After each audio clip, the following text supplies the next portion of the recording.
আল্লাহ তাআলার মেহেরবানি 60-এর দশক থেকে শুরু করে আজকে 2025 সাল।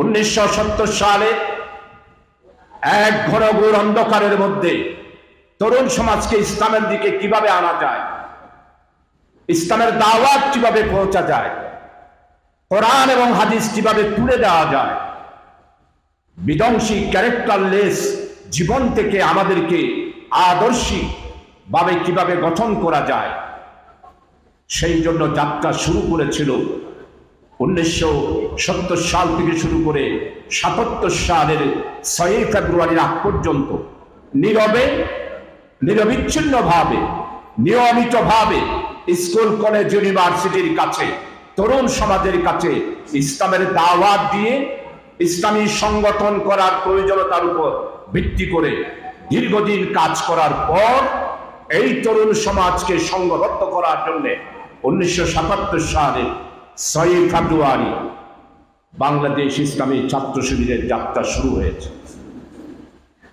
প্রিয় সুধী সমাজ, আপনারাই বলেন, আজকে যদি ছাত্র শিবিরে না হতো, স্কুল কলেজ ইউনিভার্সিটিতে ইসলামের নাম নেওয়া সম্ভব হতো? ইসলামের নাম নেওয়া সম্ভব হতো? নারায়ে তাকবীর স্লোগান দেওয়া সম্ভব হতো? 450 মতো আমার তরুণ তাজা এই সাতকানিয়াতে আমার জহিরুদ্দিন, মোহাম্মদ লিটন, সালাউদ্দিন, জাহাঙ্গীর, রহিম উদ্দিন, হাকিম এবং কামাল,